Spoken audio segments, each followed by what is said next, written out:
Assalamualaikum warahmatullahi wabarakatuh. Alhamdulillahi rabbil alamin. Allahumma salli ala sayyidina Muhammadin wa alihi tayyibin at-tahirin wa sahabatihi ajma'in wa tabi'ahum bi ihsanin ila yaumiddin. Yang kita muliakan para habaib, para anak cucu Nabi sallallahu alaihi wa alihi wasallam, wabil khusus orang tua kita Al-Habib Ahmad Al-Aidarus, Al-Habib Hussein Al-Haddar, dan seluruh habaib yang mohon maaf mungkin belum disebutkan satu persatu. Mudah-mudahan seluruh habaib kita, anak cucu Nabi kita diberikan kesehatan oleh Allah, diberikan keafiatan, dan mudah-mudahan semua habaib kita segala hajat beliau dikabulkan oleh Allah Subhanahu wa taala. Yang kita muliakan para ulama, para pewaris ilmu Nabi sallallahu alaihi wasallam, wabil khusus orang tua kita, pendiri sekaligus pengasuh Pondok Pesantren Salafiyah Raudhatul Amin, Ayahanda Kiai Haji Abdul Malik Rahman. Mudah-mudahan beliau diberikan kesehatan, keafiatan, dan mudah-mudahan beliau selalu berada di dalam lindungan Allah Subhanahu wa taala. Juga seluruh tuan guru yang hadir, mohon maaf mungkin belum sempat disebutkan satu persatu, tetapi mudah-mudahan semua guru-guru kita, para ulama kita diberikan kesehatan, keafiatan, dan juga segala hajat beliau dikabulkan oleh Allah. Para tokoh masyarakat, Bapak Kapolsek, Bapak dan Ramil, dan juga seluruh hadirin wal hadirah yang dimuliakan oleh Allah Subhanahu wa taala. Alhamdulillah, pada kesempatan hari ini kita berkumpul di pesantren ini karena bergembira dengan kelahiran Nabi kita Muhammad sallallahu alaihi wasallam.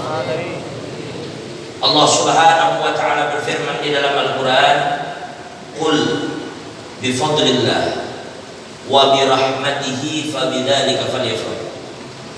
Jadi kita umat Nabi Muhammad ini memang kita disuruh untuk bergembira dengan karunia yang Allah berikan dan dengan rahmat yang Allah turunkan.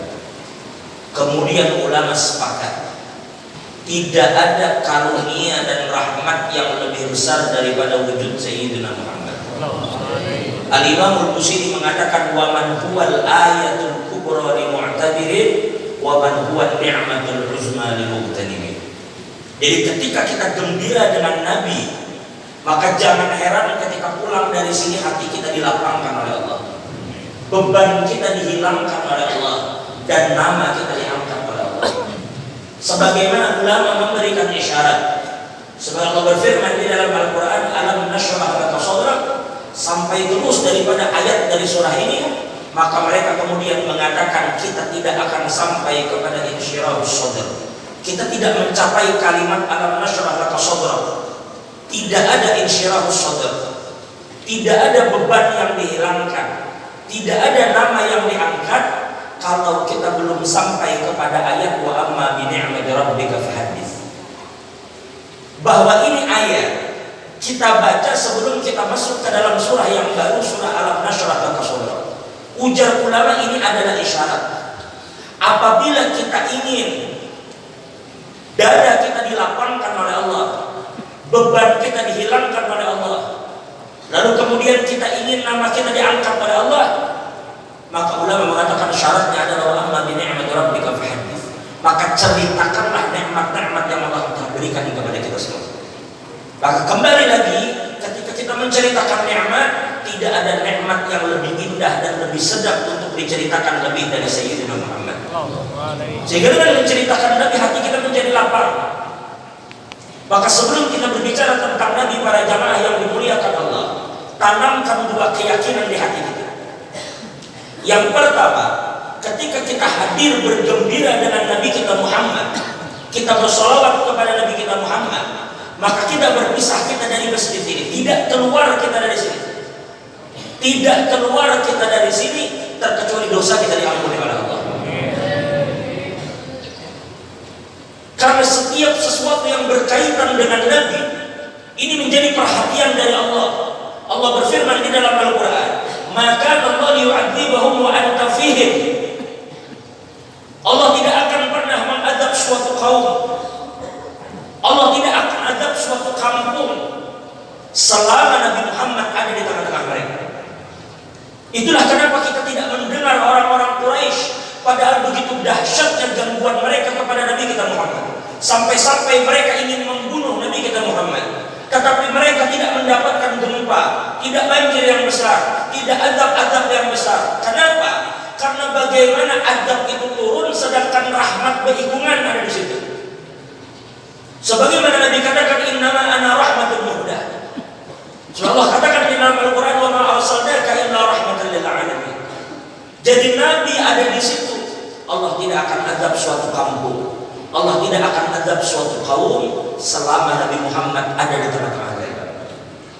Maka kemudian ulama mengatakan, jika suatu kampung, jika suatu kaum itu tidak diadab karena adanya Nabi di kampung itu, maka bagaimana mungkin Allah mengadab seseorang yang di dalam hatinya selalu ada Sayyidina Muhammad. Jadi tanamkan keyakinan ini pada jamaah Habib Ali bin Muhammad bin Husain al-Habsyi. Di dalam majmu' kalam beliau menegaskan Habib Ali al-Habsyi, ujar beliau, man shalla 'ala an-nabi qadiman ghufira lahu qabla an yajlis. Siapa yang bersolawat kepada Nabi sewaktu dia berdiri, maka Allah akan ampuni dosanya sebelum dia duduk. Wa man shalla 'ala an-nabi jalisan, dan barang siapa bersolawat kepada Nabi di waktu duduk, ghufira lahu qabla an yaqum, maka Allah akan ampuni dosa dia sebelum dia berdiri. Sedangkan dia di sini bersolawat waktu berdiri dan waktu duduk, maka seyakin-yakinnya dosa kita diampuni oleh Allah. Nabi katakan di dalam hadis, khoslatan laisa fawqahuma syai'un minal khair. Ada dua perkara yang menempati puncaknya kebaikan dan tidak ada kebaikan di atas itu. Apa dia? Yang pertama, husnudzan billah. Kita berbaik sangka kepada Allah, makanya perbaiki prasangka kita pada hari ini bahwa kita diampuni oleh Allah. Jadi yang pertama, kita simpulkan bahwa insya Allah dengan sebab perkumpulan ini, yang di perkumpulan ini diceritakan dan disebut Nabi kita Muhammad, maka dosa kita diampuni oleh Allah. Di dalam kitab Al-Bahrul Madid, ketika Imam Ibnu Ajibah mentafsirkan firman Allah, innallaha wa malaikatahu yusholluna 'alan nabi ya ayyuhalladzina amanu shallu 'alaihi wa sallimu taslima. Maka Imam Ibnu Ajibah mengutip ketika Allah mengajak Nabi Musa untuk berbicara, maka di saat itu Allah bertanya kepada Nabi Musa, ujar Allah, ya Musa, hal turini an akuna aqraba ilaika min nafasika ila badanik wa min kalamika ila lisanik wa min wasawisi qalbika ila qalbik.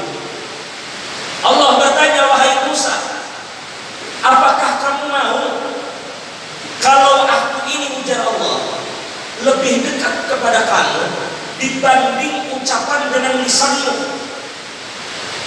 dibanding nafas dengan dirimu, dibanding geretek hati dengan hatimu? Hendaklah engkau, ujar Allah Ta'ala, wahai Musa, aku ini lebih dekat dari itu, dari geretek hati terhadap hati, dari kalimat terhadap lisan, dari nafas terhadap tubuh. Ujar Nabi Musa, bala ya Rab, inggi ulun mau pian dekat dengan ulun lebih dari itu semua, ulun mau dekat dengan pian. Apa jawaban Allah? Maka Allah kemudian berfirman, fa'akthir minas salati ala Muhammad. Maka perbanyaklah wahai Musa untuk kamu bersalawat kepada kekasihku Nabi Muhammad. Jadi oleh karena itu kita tinggalkan yang pertama dengan keyakinan di hati kita bahwa hari ini dosa kita diampuni Allah. Yang kedua, sebelum kita masuk yang ketiga berbicara tentang Nabi kita Muhammad, yang kedua, tanamkan juga juga keyakinan. Bukan hanya dosa kita diampuni, tetapi semua hajat kita di sini dikabulkan oleh Allah. Pian hadir di sini jangan alang-alang. Anda hajat pian. Apa hajat pian? Kita berada di hadrat Nabi. Letakkan hajat itu. Insya Allah Allah akan kabulkan hajat. Bila sudah kita berbicara dengan Nabi, jangan alang-alang para jemaah. Sampai-sampai ada pernyataan menarik yang dijabarkan Imam Alusi di dalam tafsirnya. Allah berfirman di dalam Al-Quran, Innallaha wa malaikatahu yusalluna ala nabi ya ayyuhalladzina amanu sallu alaihi wa sallimu taslima. Baik, di ayat ini adalah suatu pernyataan bahwasanya Allah dan malaikat bersolawat kepada Nabi. Makanya ulama mengatakan sholatuna lillah imamuna sayyiduna Rasulullah. Ketika kita sembahyang zuhur nanti, kita sholat asar, maghrib, isya, subuh, kita sholat, pada hakikatnya imam kita adalah Sayyidina Muhammad. Kenapa? Karena tidak ada yang boleh melaksanakan sholat kecuali caranya harus mengikuti Nabi. Shallu kama ra'aitumuni usolli. Dan hakikatnya imam kita di dalam sholat adalah Nabi Muhammad. Beliau imam kita di dalam menghadap Allah. Tetapi ulama katakan, wa amma sholatuna ala sayyidina Rasulillah imamun Allah. Manakala kita bersolawat kepada Nabi Muhammad, maka ketika hari ini kita berkumpul bersolawat bersama-sama, maka yang memimpin kita bukan tim dari pondok pesantren ini, bukan guru ini, tetapi ketika kita bersolawat, imam kita di dalam solawat itu adalah Allah. Baik, ada pertanyaan yang menarik para jamaah.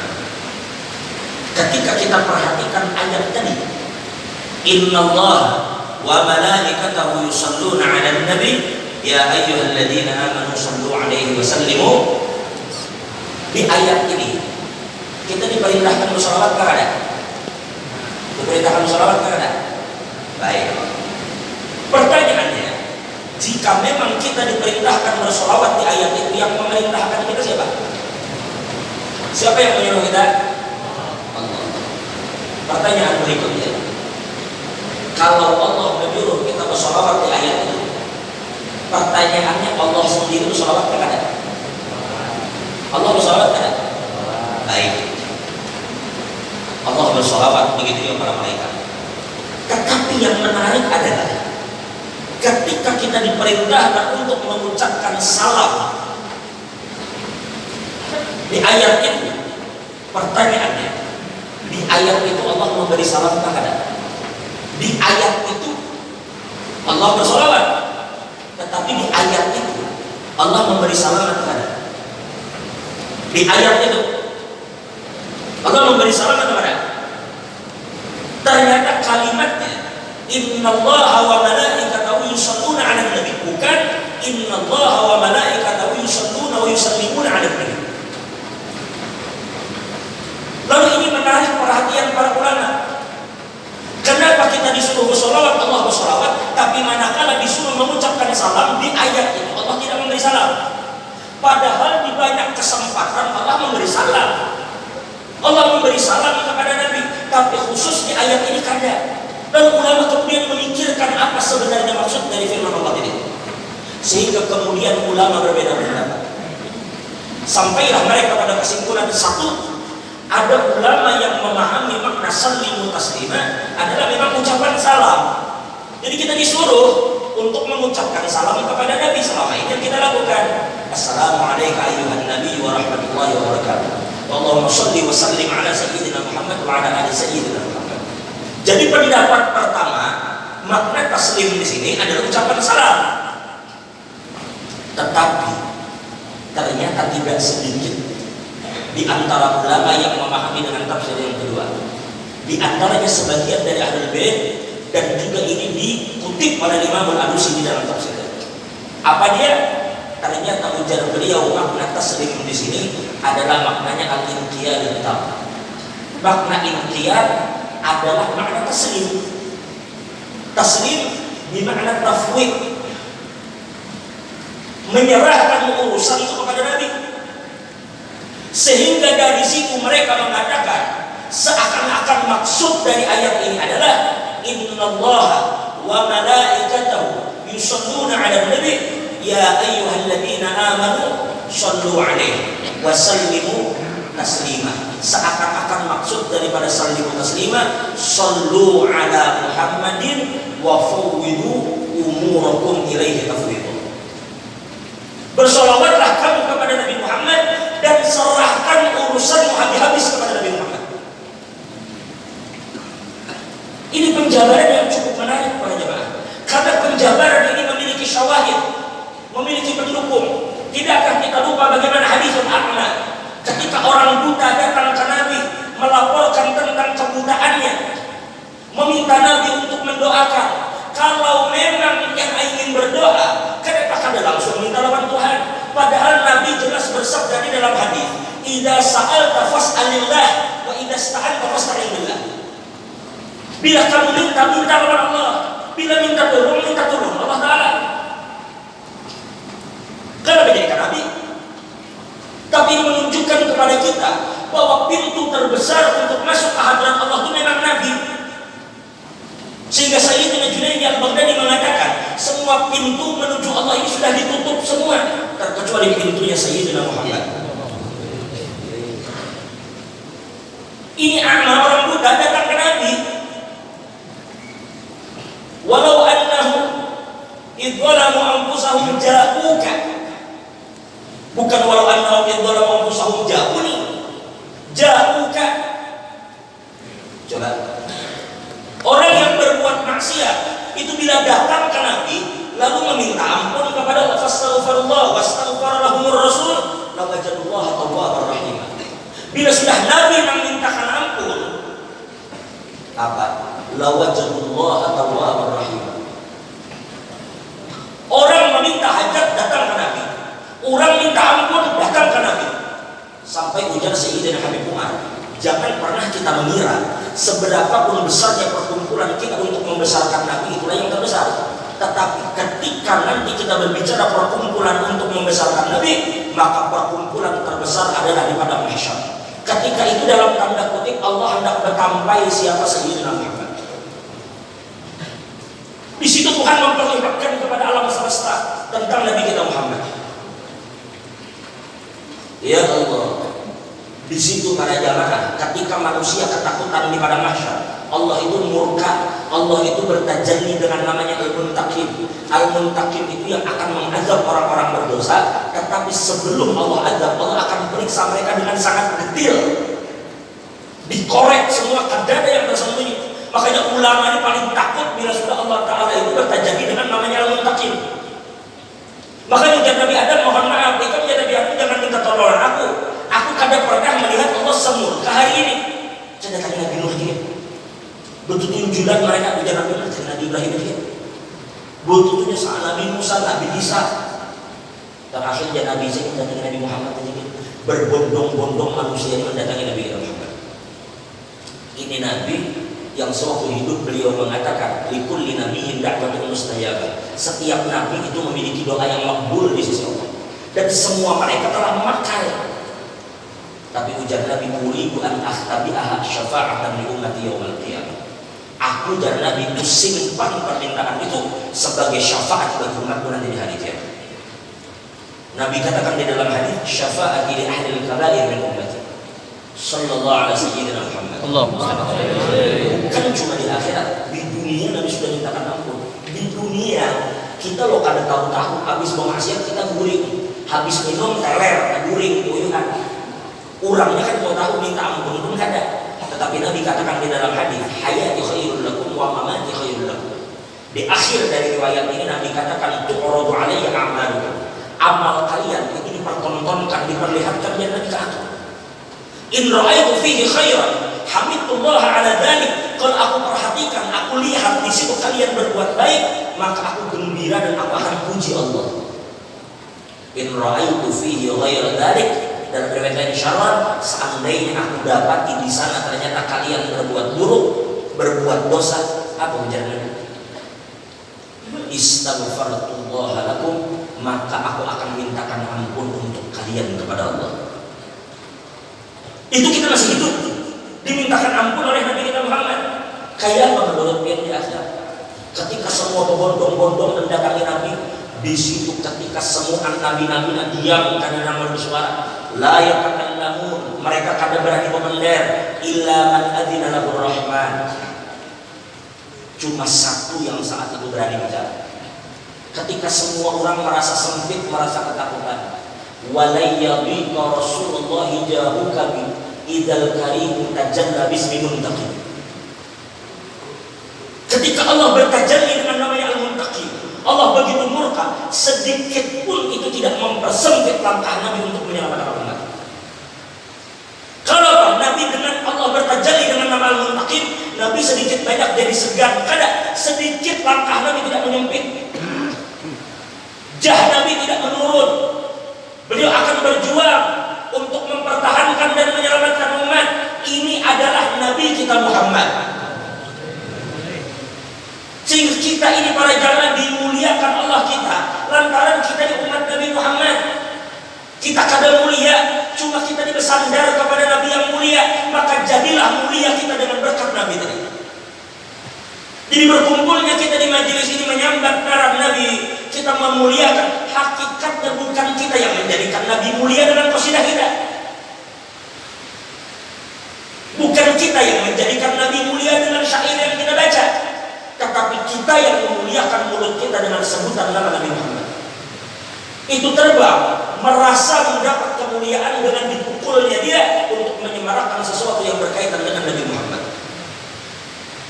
Jadi tanamkan ini keyakinan para jamaah bahwa kita tidak pulang dari sini kecuali dosa kita diampuni Allah, aib kita ditutup Allah, dan hajat kita dikabulkan oleh Allah.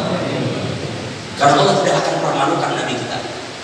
Sekarang langsung saja, kita tidak berpanjang lebar. Memang cerita ini mungkin berulang, tetapi ulun yakin tidak ada cerita Nabi ini yang membosankan. Kalau manaqib wali aja kita ulang-ulang itu aja. Inda dzikril awliya tanzilur rahmah, inda dzikris shalihin tanzilur rahmah. Ketika diceritakan wali turun rahmat, wali dikisahkan turun rahmat. Kayak apa menurut yang namun dikisahkan di rahmat di lingkungan?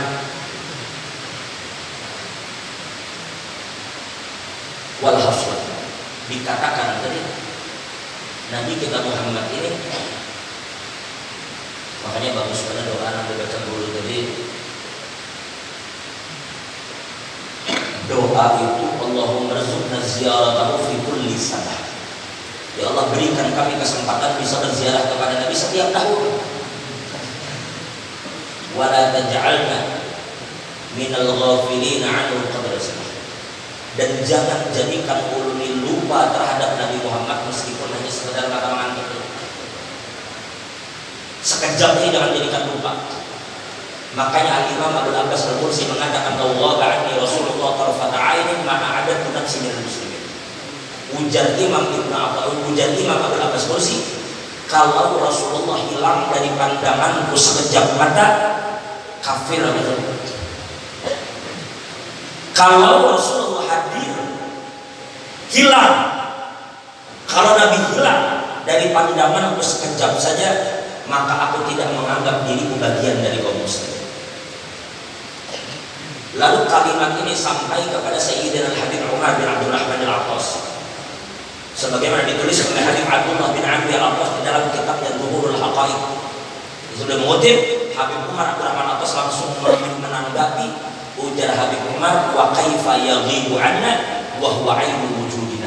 Bagaimana mungkin kita bisa lupa di sini dan hilang Nabi Muhammad itu, sedangkan sidin itu adalah rahasia dan penyebab adanya kita ini berada. Makanya menarik juga syair yang disampaikan oleh Sayyiduna Iqlim, judulnya Suci Dalam Debu. Ini bukan masalah iklimnya, iklim kan mungkin zaman lagi anom ada mana lagu suci dalam debu. Ini bukan iklim itu kan orangnya gombrong. Bukan iklimnya, iklim itu yang bernyanyi, tetapi yang menulis lirik itulah. Itu adalah Habib Sayyid Amin bin Syihab dari keluarga bin Syihab. Habib yang menulis, makanya dahsyat itu. Ada kalimat menarik. Soalnya Pian yang lebih mengerti itu tentang suci, tapi ada kalimat menarik ujar sini. Cinta bukan hanya di mata, cinta hadir di dalam jiwa. Hamun di mata para jamaah. Ulun duduk di sini. Pian sama ngarang Pian. Coba. Rifari. Baik. Ulun tanya ya. Ketika orang bertanya di Bali, semalam Pian duduk dengan anak dia ini jauh lah. Pas kita ini jauh ke Parak. Hah? Parak ya sih. Sehingga Parak ini relatif. Parak itu relatif, kadang-kadang mesti jauh Parak kali jauh. Karena bila yang duduk di situ bini ulun di sini, bini di situ. Ulun akan katakan jauhnya kalau di situ sini ada Parak. Karena kenapa? Karena selama cinta itu di mata selalu ada jarak para jemaah. Meskipun di sini berhadapan, tetapi tetap ada jarak antara ulun dalam situ. Tetapi cinta hadir di dalam jiwa. Maka cinta itu kadang memisahi kita. Kadang memisahi. Makanya Habib Umar katakan, wa kaifa yaghibu 'anna wa huwa 'ainu wujudina. Allah berfirman di dalam Al-Qur'an, wa 'alamu anna fikum. Kadang memisahi. Orang begitu tahu kita berdosa, orang membuka. Orang begitu tahu kita berdosa, orang meninggalkan. Tapi Nabi yang memintakan ampun. Yauma yafirul mar'u min akhihi wa ummihi wa abihi wa sahibatihi wa bani. Masing-masing kita menghindar karena dia yang mau ketemu. Kalau bila dituntut, ujar nang laki, ya Allah, bini ulun tu dah bahari di dunia kat 70 mamai. Kat 70 mamai. Nang wan bini begitu melihat pahala kita orang menghindar kan wali kalau dia tuntut.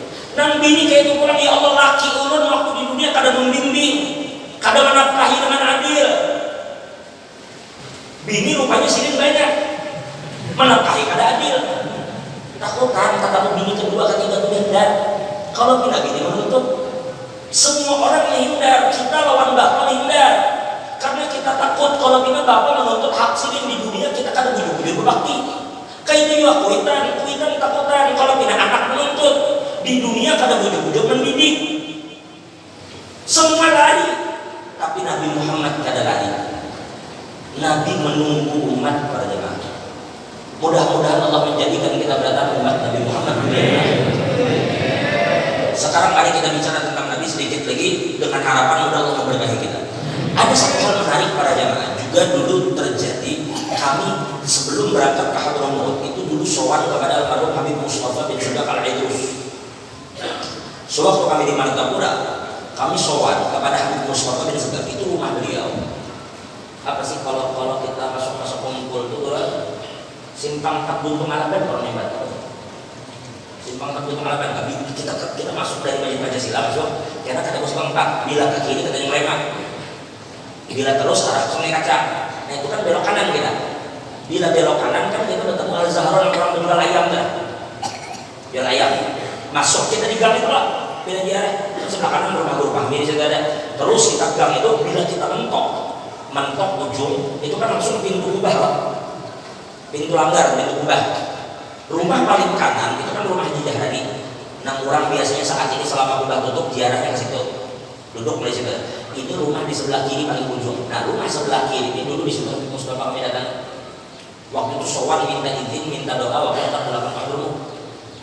Ada satu hal yang sampai hari ini belum kada lupakan. Ujar Habib Mustafa waktu kami datang, kami ucapkan Habib tolong doakan kami. Doakan kami. Jawaban Habib Mustafa ujar beliau, kalian itu santri. Kalian menuntut ilmu, doakan saya. Itu satu. Yang kedua, ketika kami pamit anak kulit itu si lima antar sampai ke pinggir jalan karena bersandar Habib tua kada bersandar antar pinggir jalan dan sampai sekarang ada satu kalimat yang belum ada lupakan. Apa dia? Begitu di pinggir jalan Habib Mustafa itu berpendek sempat aja masih kami nak naik ke motor sini berpendek berucap Ujar Sidin, jangan lupa, jar Sidin, doakan saya. Sidin kan orang Sulawesi sebenarnya. Jadi jangan lupa doakan saya, mudah-mudahan nanti di hari kiamat Nabi Muhammad berkenan mengakui saya sebagai umat. Coba. Habib Mustafa bin Sagaf al-Aidrus, cucu Nabi, berucap macam itu. Doakan saya, mudah-mudahan di hari kiamat Nabi akui sebagai umat. Ini Nabi para jamaah yang kalau sampai lepas dari Nabi ini kita kada tahu lagi kemana kita bukan. Jadi oleh karena itu mari kita dengarkan sedikit riwayat dari para sahabat. Ulun tidak mengucapkan puja ulun, tetapi ulun membacakan sebagaimana sahabat itu detil memperhatikan Nabi. Coba biar perhatikan, adalah manusia yang orang itu memperhatikan sosoknya detil lebih dari Nabi Muhammad. Ini menunjukkan bagaimana kecintaan mereka terhadap Nabi. Jadi ulun mengutip saja membacakan apa yang disampaikan oleh Imam Sayyidina Anas bin Malik, bagaimana Nabi kita Muhammad. Bagaimana Nabi kita Muhammad. Ulun mohon maaf membacakan riwayat ini berdiri karena tadi ulun tanyakan guru kerja untuk jadi berdiri, maka intisarul amal untuk berdiri untuk mengikuti perintah beliau. Jadi perhatikan, Sayyidina Anas bin Malik mengutip bagaimana sosok Nabi kita Muhammad SAW. Sayyidina Anas ini adalah orang yang berhadap kepada Nabi 10 tahun. Khadam tu Rasulullah asyara sinin. Aku berhadap kepada Nabi jadi 10 tahun. Dari umur 10 tahun diantar mama. Mama mengantar umur 10 tahun lawan Nabi itu. Makanya Sayyidina Anas itu para jamaah, kalau sudah kita berbicara riwayat, makanya kan jangan heran. Ini para tuan guru yang di muka para habaib. Kenapa jadi habib begamis ya? Kenapa jadi habib kemana-mana begamis, guru-guru kemana-mana begamis rupiah? Maka kita orang belajar. Kita belajar kan baju sesirangan. Atau bahasa Indonesia kita batik. Para jamaah, ini kita kalau berbicara cinta itu kan kalau bisa dibawa-bawa. Kalau orang sudah melakukan sesuatu dasarnya cinta, itu sudah logika pemikiran. Sulit. Cinta. Dan ujar Imam Qushairi di dalam risalahnya wal muradu bil mahabbati muwafaqatul mahbub. Yang orang cinta itu orang selalu menyamai, mengikuti orang namanya cinta. Sayyidina Anas ini para jamaah, jangankan kelakuan Nabi. Suatu hari beliau pernah makan bersama Nabi Sayyidina Anas. Ujar Sayyidina Anas, aku pernah makan sama Nabi. Tiba-tiba Nabi itu mengucik mangkok. Tahu apa? Mengorek mangkok. Ujar Sayyidina Anas, apa? Nabi mengorek kok takut di sini ya Rasulullah, tapi yang mengorek mangkok. Ujar Nabi, kayak Anas aku mencari waluh. Rupanya di dalam masa itu ada labu di dalamnya. Ujar Nabi ada kadang potongan labu lagi sisanya. Ujar saya, oh ternyata ujar Sayyidina Anas dari sini aku paham. Ternyata Nabi Muhammad senang dengan waluh, senang labu. Apa ujar Sayyidina Anas? Demi Allah ya Sayyidina, setelah kejadian itu tidak ada makanan yang lebih aku sukai daripada labu. Padahal ini cuma selera. Kita tulak dengan ayahanda guru kita. Kita tulak lawan Sidin ke Samarinda, misalnya diintai Sidin berziarah ke Tenggarong. Begitu singgah di tengah jalan, Sidin memesan itik alabiu. Itik pesan kebang. Di jalan Sidin memesan itik.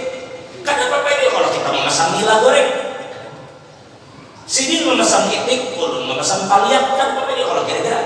Kada satu lahannya kalau beda. Ini kan selera.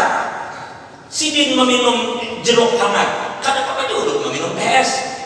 Tapi sampai urusan selera, itu sahabat berusaha mengikuti Nabi itu karena cinta pada jemaah. Itu Sayyidina Abdullah bin Umar. Sudah duhur lah.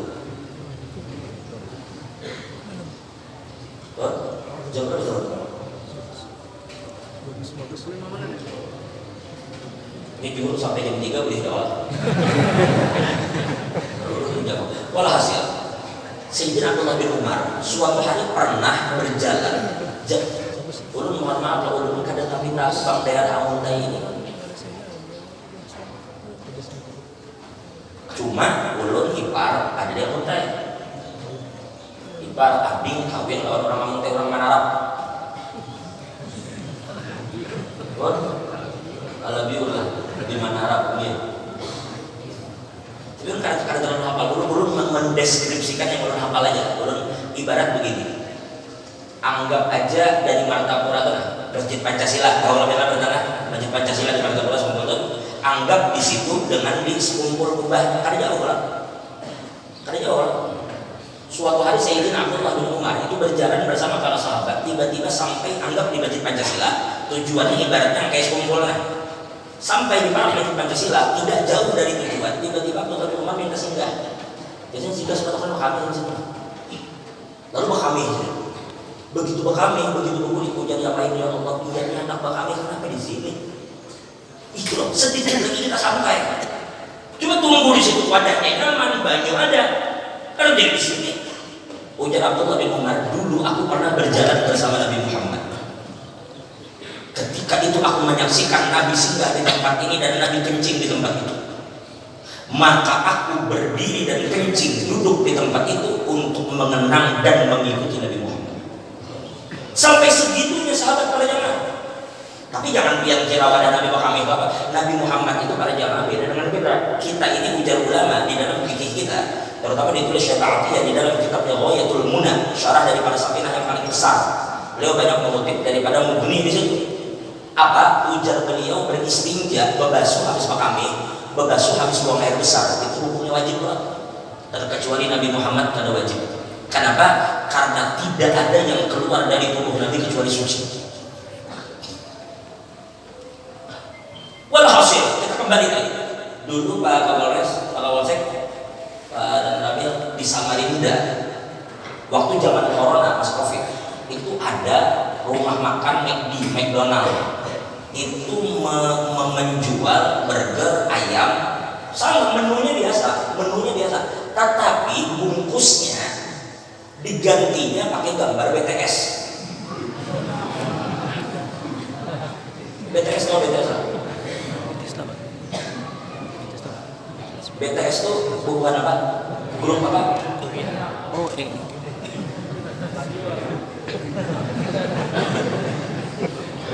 BTS itu aslinya orang Birayang. Gambar BTS dan BTS ini gue aneh. BTS itu orang Korea. Lalu rakyat putih-putih apa? Nah, ini kadang-kadang beginian hendak kurang itu. Putih-putih Tuhan. Berjual itu cuma bungkusnya gambar BTS. Itu guru, ibarat kita mulai Masjid Pancasila sampai ke Masjid Al-Karomah, antrian mobil hendak menukar itu panjang jauh. Kadang masuk akal sampai di Samarinda itu polisi abut. Kadang kurang lagi Covid, ini antri kayak itu panjang yang menukar ini. Gara-gara di bungkusnya ada gambar BTS. Di minuman ada gambar BTS. Orang waktu itu lagi apa istilahnya tuh? Lagi apa? Yang lempar PSBB kan? Ini antri kayak itu panjangnya. Kenapa? Tapi lagi-lagi kita kena kawal para jamaah karena mereka mengatakan atas dasar kekaguman ini ngapain sekarang oleh apa ya? Urut ketujuhnya BTS. Nah itulah orang cinta. Kalau sudah cinta itu oleh apa ya? Nah kita kembali ujar Sayyidina Anas, aku hidup bersama Nabi wa kana Rasulullah sallallahu alaihi wasallam laisa bitawilil ladin wala bil qasir. Nabi Muhammad itu memiliki fisik yang tidak tinggi jangkung pada juga rendah. Jadi Nabi kita Muhammad itu tidak jangkung, tidak rendah. Wala bil abyadil amhaq wala bil adam. Dan Nabi Muhammad itu tidak berkulit putih pucat, kada juga irang. Nabi itu azharul laun. Nabi Muhammad itu memiliki kulit yang putih kemerah-merahan. Ujar pakar kecantikan, kulit terbaik itu adalah kulit yang putih memancar kemerahan dari kulit itu. Nah, kita bisa juga habang, tapi beliman. Beliman apa orang sekarang kan beliman apa? Beliman. Nabi itu putih kemerah-merahan macam bini Sirih Humairah, Sayyidah Aisyah, perempuan cantik yang berkulit putih, berpipi putih, kemerah-merahan. Ibu kita semua Sayyidah Aisyah. Singkat cerita, Nabi tidak tinggi, tidak rendah, tidak putih pucat, tidak hitam, tetapi Nabi kulit beliau bercahaya. Walaysa bil ja'dil qatq wala bis sabat. Nabi Muhammad itu rambut beliau tidak kribo, tapi tidak juga lurus, tetapi rambut Nabi itu kalmayang, bergelombang. Terkadang dikatakan dia tuh dibusyahbat wudhunya, terkadang sampai cuping telinga, terkadang bisa sampai bahu. Nabi itu terkadang rambut dan janggut itu diwarnai dengan warna merah. Nah, dan bahkan dikatakan Nabi Muhammad itu memiliki hidung yang mancung, yang mana hidung Nabi itu tetapi mancung tidak seperti patok burung. Mancung bujur-bujur bagus. Mata Nabi bagian hitamnya itu hitam banar. Bagian bulu mata Nabi itu tebal. Di mana kok bisa sahabat tahu? Karena mereka melihat Nabi itu detil. Bainul mabainul mankibain, dada Nabi bidang. Di antara kedua belah belikat beliau ini ada tanda. Sedetil itu para sahabat kepada Nabi Muhammad. Tapi singkat cerita, kalau kita bicara tentang fisik, ada awal yang mati juga. Nabi mancung lah apa kita? Jadi bukan perkara yang kita bisa ikuti. Tetapi ya biar kada mancung disyukuri hidung nangkainya. Untungnya dihinap nyaman.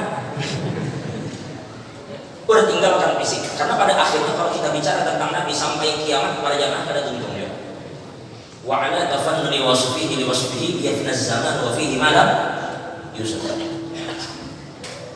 Apa yang Habib Ali di dalam mana itu? Wa laqad ittasafa sallallahu alaihi wasallam min mahasinil akhlaq bima tadhiqu an kitabatihi betul. Dia kumpulkan semua daun jadikan kertas, semua baju jadikan tinta untuk menulis kisah Nabi. Habis daunnya, habis tintanya, kisah Nabi ada tentang ini. Kita tinggalkan masalah fisik, sekarang ayo kita bicara akhlak. Ada penjabaran menarik juga yang disampaikan oleh Sayyidah Aisyah, istri beliau. Apa ujar Sidin? Ujar Sayyidah Aisyah, ketika beliau ditanya bagaimana sih akhlak Nabi, maka beliau gambarkan dengan jawaban kamilun syamil. Ujar Sayyidah Aisyah, kalau kamu mau tahu bagaimana akhlak Nabi, wa kana khuluquhul Quran. Akhlak Nabi itu Quran sedikit. Kayak kita mengisahkan Nabi pada jemaah.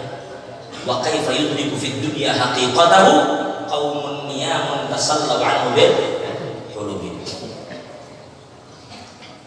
Sudahlah kalau kita bicara tentang Nabi kan bakal untung. Juhur maka para masuk.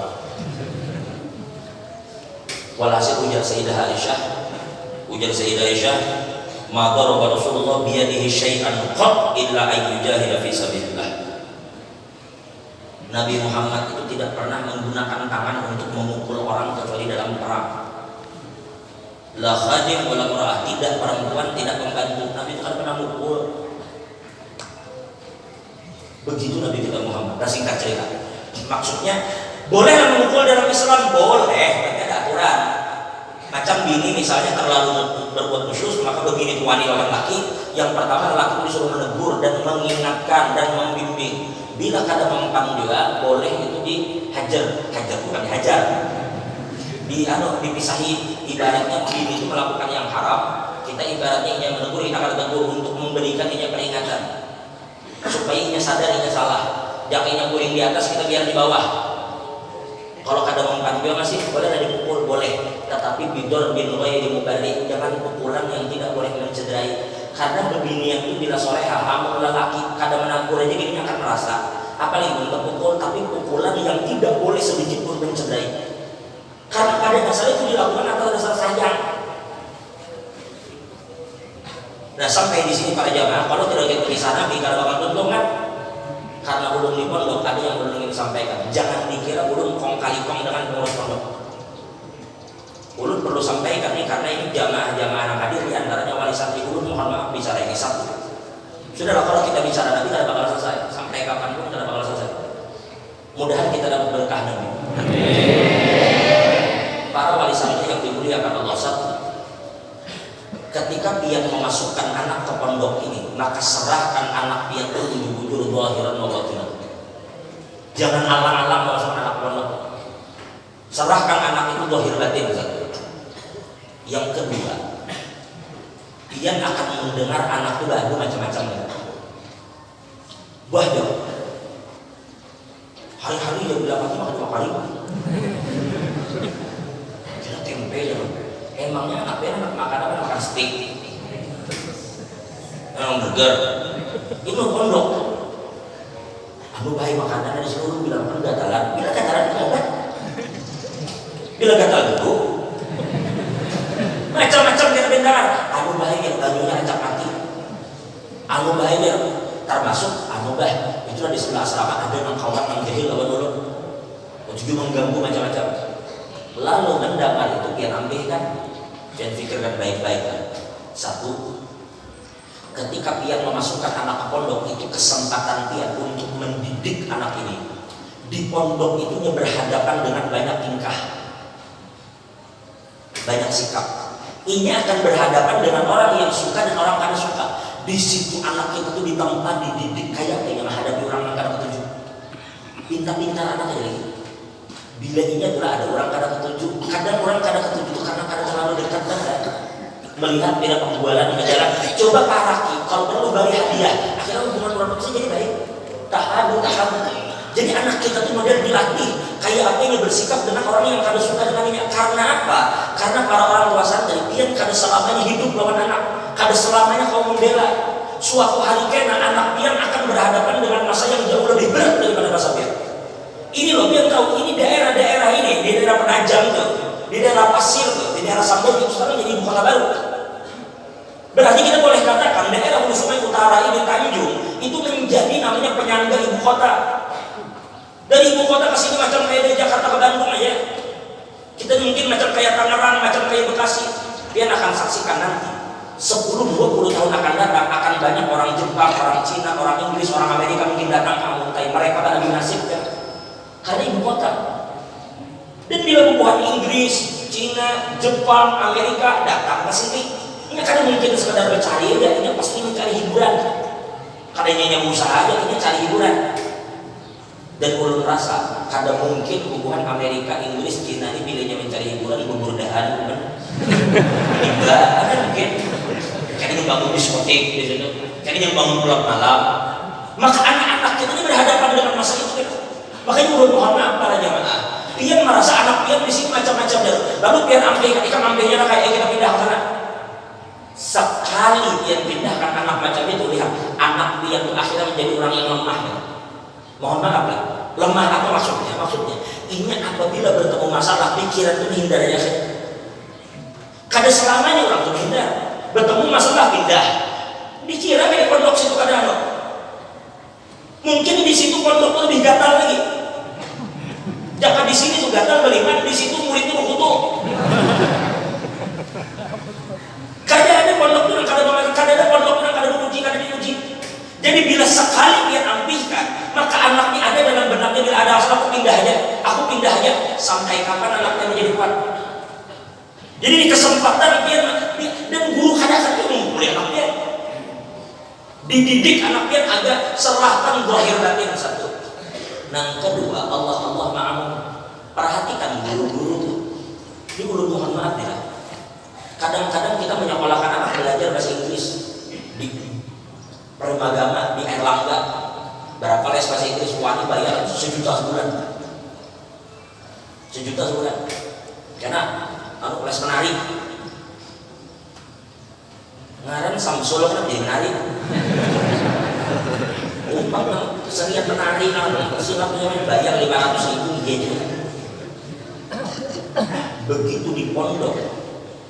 Kalau saya di pondok, nang di kampung belajar TPA 20.000 SPP 3 bulan kan bayar. 3 bulan ada bayar SPP. Bila bertemu gurunya doakan mudah anak belum jadi wali kutub. Hari ini masalah wali kutub SPP dulu nasi. Ini menunjukkan kurangnya perhatian kita lawan guru-guru tadi. Nah jadi paling ini perhatikan di pondok. Guru kadang-kadang ada lawan dia, tapi biar perhatikan anak dia dididik di sini. Dan anak-anak sekalian kalau satu saat kalian sukses, hati-hati dengan guru lah. Jangan kecerdasan kalian digunakan pemburuan dihantam. Kita akan adzan sebentar. Berikan sekitar 5 menit lagi. Jadi sekali lagi ulang karena kita berkumpul di tempat ini di pondok ini yang pertama untuk orang tua santri. Allah ma'am. Perhatikan baik-baik guru-guru yang mengajar ini. Jadi ketika anak pian sekolah, jangan karena hanya alasan-alasan kecil kemudian pian umpat, kemudian pian ambehkan, pian bertanya kepada orang-orang yang paham tentang dunia pondok itu seperti apa. Itu satu. Jadi biar anak pian belajar, ia dididik di sini untuk menjadi pribadi yang kuat. Jadinya menyikapi kawan, bagaimana kawan pada ketujuh di situ. Karena ini akan bertemu dengan orang di sini yang dididik untuk bersikap. 2, anak-anakku sekalian, adik-adikku sekalian, So mudah-mudahan kita kelak menjadi orang yang sukses dunia akhirat. Buat ke Mesir kah, ke Hadramut kah, ke Syria kah, ke Sudan kah, ke Maroko kah. Ingat, begitu boleh kita tetap anak dan murid di hadapan guru-guru. Sampai Imam Mawardi katakan dalam adab dunia ini, jangan sampai ada seorang guru yang mengeluh, muridku di sini begitu tangannya lemah, aku di sini malah jarinya untuk memanah, begitu tangannya kuat, aku sini panahnya. Paham tak? Aku senang malah jarinya untuk memanah, begitu tangannya kuat, aku lalu panahnya. Itu hati-hati kutul ustad la taubatalah. Orang kalau sudah durhaka lawan guru itu tidak ampunnya sama sekali. Jadi hati-hati kita dalam guru para anak-anak sekalian. Dan orang tua santri, anak pian ini selama pian mampu aja penuhi semua kebutuhan yang pondok. Dan anak-anak santri juga, bila kalian membaca kitab-kitab itu, jangan alang-alang, jangan gunakan. Ini kalian di sini boleh nambah HP kan Allah? Boleh nambah HP ya? Ada nambah HP lah? Jangan pura-pura. Mumpung kalian kadang mengikuti HP itu, gunakan waktu bujur-bujur untuk belajar. Kalau kita kadang mengikuti HP ini banyak permainan, apalagi dengan ada HP. Dulu ada imam namanya Imam Abu Hatim. Imam Abu Hatim ini beliau tidak akan makan. Itu beliau dulu saking gilanya dengan ilmu. Itu sampai keluarga semuanya, wahai imam, ayo makanan. Wahai abah, wahai lakiku, sayangku, kita makanan. Ini anak mengiau makanan. Beliau kada makan. Apa? Sampai beliau memanggil satu murid dulu untuk membaca kitab sambil sidin makan. Bila kira-kira makan kitab tertutup sedang makan, dua guru pernah membaca dalam hadis Imam Hatim. Beliau itu tidak mau masuk WC, terkecuali murid dari jauh disuruh membaca kitab benyaring sekira sidin menambah pendengaran ilmu dari dalam WC. Seitunya mereka dengan ilmu. Makanya kadang-kadang orang kalau sudah asik dengan ilmu, biar kayak itu orang mendebatnya kadang selera melawannya. Sampai pernah ada ungkapan seorang ulama, beliau katakan, ada orang datang ke guru, pian lo sudah membaca 1000 kitab, pian sudah membaca ribuan kitab, 1000 kitab. Sedangkan orang menyoal piannya hanya membaca 4-5 kitab, nang sudah pian baca. Pian ini membaca ribuan kitab sudah. Ada nang ini membaca bermodal 2, 3, 4, 5 kitab, nang sudah pian baca, menyalahkan pian. Kenapa ada pian lawan ini? Apa jawaban saya? Ujian biar aja nggak usah. Kenapa? Karena bila aku izin melawaninya, waktu untuk melawan itu cukup aku menambahi membaca 2 atau 3 kitab lagi. Kayak itu para imam kita. Jadi anak-anak pun kalau kita membaca 40 kali, cari referensi lain, dilengkapi buku-buku kita itu. Jangan kita apa yang dianukan di pondok kurikulum cuma itu yang kita tukarkan. Dan orang itu akulah. Bila anak meminta untuk menukar kitab itu jangan berpikir-pikir lagi. Sampai dulu ulama mengatakan beredar wastaril azkar. Orang bahari sampai nyambat. Bila kita tuh bahari ada kitab al-azkar tulisan Imam Nawawi. Ujar mereka, kalau rumah ini harus dijual demi menukar azkar, jual rumah. Apalagi menukar kitab kalau sampai menjual rumah kira-kira. Lengkapi kebutuhan anak pian bila itu berkaitan dengan pondok, lengkapi. Jangan kita berpikir-pikir. Ini Arab kata terakhir untuk tutup tausiah ini. Anak-anakku sekalian, kita memang disuruh untuk mencintai Allah dan bagaimana kita sampai kepada Allah. Tapi ingat, kita kan tidak bisa sampai kepada Allah karena lewat Nabi. Jelas kira-kira. Karena bisa sampai kepada Allah karena lewat Nabi. Dan ketika kita bicara Nabi, kita tidak tahu banyak tentang Nabi. Dan yang menyampaikan kita kepada Nabi itu guru, anak-anak sekalian. Guru. Tangan guru ini berpegang kepada tangan Nabi. Maka Nabi inilah, tangan Nabi inilah yang dipegang oleh guru kita. Kalau sudah kita pegang tangan Nabi, kalau salah kita cari tangan Tuhan. Karena Allah Ta'ala itu sangat mencintai. Cuma yang menarik, ketika terjadi bai'atul ridwan, itu ketika Nabi membaiat para sahabat, tangan sahabat itu bertumpuk. Tangan Nabi paling atas. Ketika tangan Nabi paling atas, Allah berfirman, "Yadullah fawqa aydihim." Nah, tangan ini dipegang oleh guru-guru kita. Maka tangan kita minimal ikuti guru. Ikuti guru kita. Kalau tutup tausiah ini dengan satu cerita. Dulu ada seorang ulama di Mesir, di Alexandria, namanya Sayyidina Imam Abu Abbas Al-Mursi. Sayyidina Abu Abbas Al-Mursi. Sayyidina Mursi ini diisi 3 murid. Dipanggil murid pertama, anakku datang sini. Datanglah murid pertama, kemudian si guru, nanti kemana kakak akan minta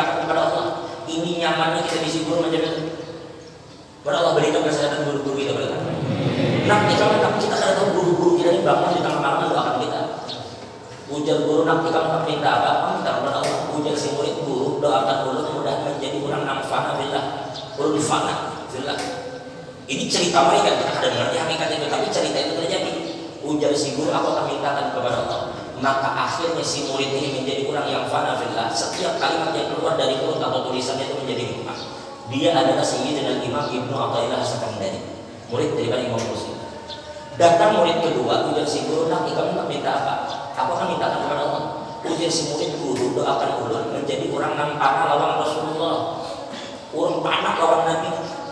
Ya, aku akan mintakan kepada Allah. Maka jadilah murid ini fana kalau sudah bicara tentang Nabi. Dia adalah Imam Al-Busiri yang selama ini kitab Burdahnya sering kita baca, yang qasidah Burdahnya kita baca. Maka datanglah murid ketiga. Begitu datang murid ketiga, orang ini maaf orang Habasyah berkulit hitam dan di badannya ini ada bekas kusta. Lalu ketika ditanya, wahai anak, mereka minta apa? Ujar si murid, namanya Yaqutul Arsh. Yaqutul Arsh. Ujar si, wahai guru, ulun meminta lawan pian, tolong mintakan kepada Allah supaya Allah menjadikan ulun sampai pemati panah lawan pian. Panah lawan pian. Maka ujar Abul Abbas Al-Mursi, anta khalifati min ba'di, ikam zin khalifah setelahku, dan orang ini dikawinkan lawan anak daripada Sayyidina Abul Abbas Al-Mursi. Menjadilah beliau tariqah atau mursyid tariqah Sadzili yang ketiga. Yang pertama Imam Abul Hasan Sadzili, yang kedua Imam Sayyidina Abul Abbas Al-Mursi, dan ketiga Syekh Yaqutul Arsh. Karena apa? Karena panah jadi syekh. Karena ujar Imam Sya'rani, tidaklah seorang murid itu dipandang seorang murid ketika masih memandang gurunya itu gurunya. Al-Habib Ali itu murid Habib Abu Bakar Atas, tapi Habib Ali kadang memandang Habib Abu Bakar Atas. Perhatikan baik-baik para jamaah sekalian. Al-Habib Umar bin Abdurrahman Atas mengatakan kepada murid beliau Syekh Ali Baros, ujar si Habib Umar Abdurrahman Atas, ya Ali, lau kana al-makhluq yanzuru ilayya bi nadrati la absaruhu min Allah bil aqdar. Wahai Ali, seandainya semua makhluk di dunia ini memandang aku dengan pandangan hikam, aku akan sampaikan mereka kepada Allah sekejap mata aja. Sekejap mata. Pandangan apa ini? Ujar ulama adalah pandangan memandang guru itu bi'ainil kamal. Memandang guru itu jangan alang-alang. Ujar Syekh Ali Baros yang pun di dalam syarah hikamnya, dalam mensyarahkan hikam. Coba pikir, padahal orang itu tukang urut di Habib Umar, kenapa jadi mengarang syarah hikam? Di dalam situ beliau mengatakan khalluhum, biar aja hubungannya, yata'abbaduna ay yataqarrabuna ila Allah bis-shalati was-shiyam was-shadaqah. Biar aja izin kurang itu mendekatkan diri kepada Allah dengan banyak sembahyang sunnah, banyak puasa, banyak sedekah. Biar aja izin hubungannya. Wa nahna nataqarrab ila Allah bil musyahadah, tetapi kita izin mendekatkan diri kepada Allah dengan menyempurnakan pandangan lawan keburuan. Jadi guru itu bukan hijab kita kepada Nabi, tetapi guru yang mengantarkan kita kepada Nabi. Lah umpati guru kita, jangan pisahi mereka. Ulun jujur aja, ulun kada tahu jalan ke Amuntai, ulun kada pintar menyetir mobil kan tadi bisa, jalan ke Amuntai kada tahu. Kenapa jadi bisa sampai sini? Karena ulun umpat di belakang supir nang tahu jalan.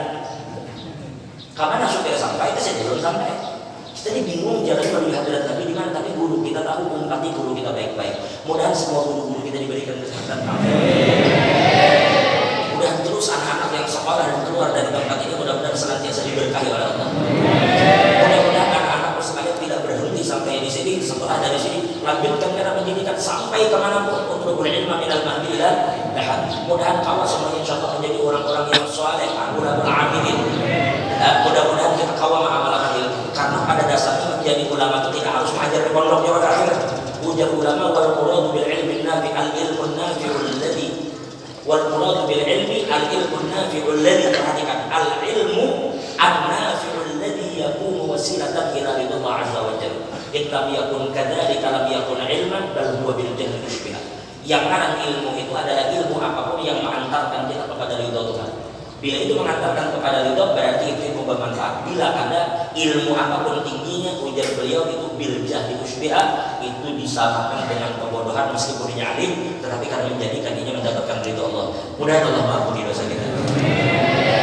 Mudah-mudahan Allah Subhanahu wa taala menjaga dan memelihara memanjangkan umur para habaib kita. Mudah-mudahan para habaib kita dimanapun berada diberikan kesehatan, keafiatan. Allah perhatikan mereka, jangan sampai mereka itu adalah titipan yang diberikan kepada kita. Hati-hati terhadap ahlul bait. Suatu hari Sayyidina As-Sajjad Ali Zainal Abidin marra ala qaumin yatadarasuna fi qaulihi ta'ala tsumma latus'alunna yawma idzin 'anil na'im. Suatu hari Imam Ali Zainal Abidin melewati satu kaum yang mereka ini sedang berbicara tentang makna firman Allah, tsumma latus'alunna yawma idzin 'anil na'im.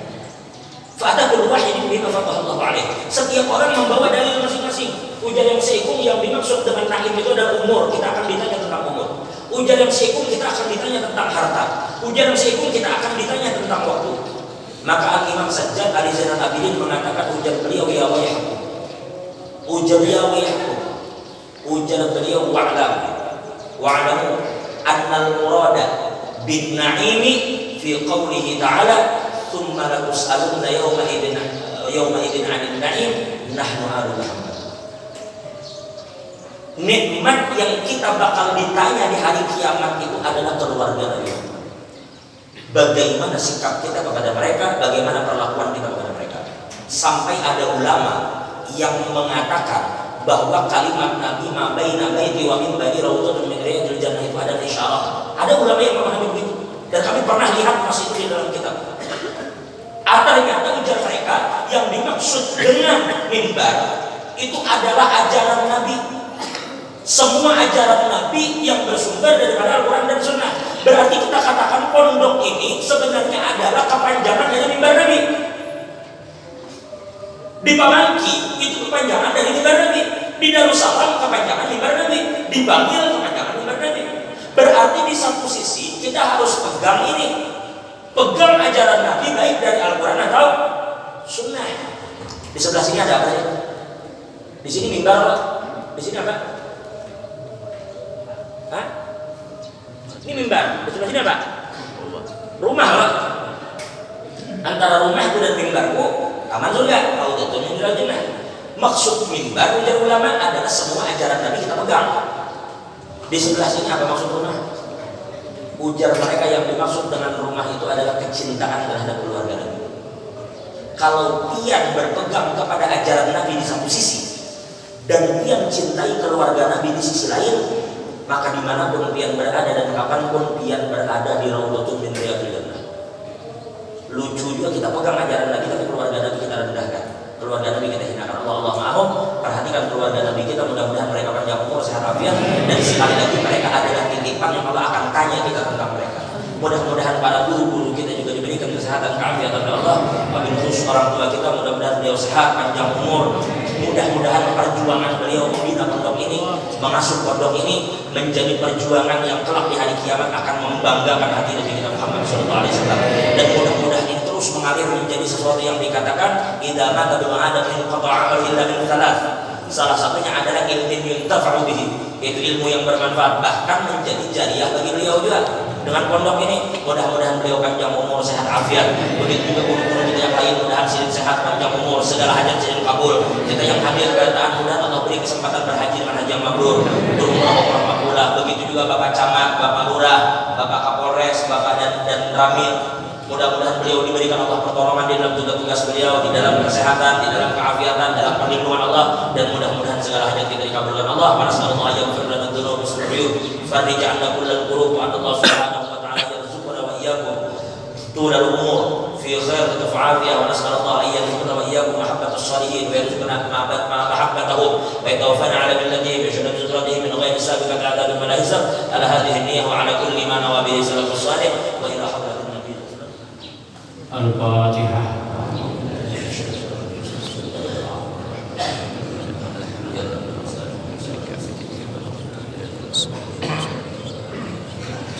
Ini yang ulun bisa sampaikan. Sekali lagi ulun mohon maaf kalau lancang berbicara di depan sini, tidak berbicara terkecuali memenuhi hajat daripada guru kita. Dan ulun mohon maaf kalau berbicara terlalu panjang atau kalimat yang diucapkan terlalu kasar. Wabillahi taufiq wal hidayah. Wassalamualaikum warahmatullahi wabarakatuh.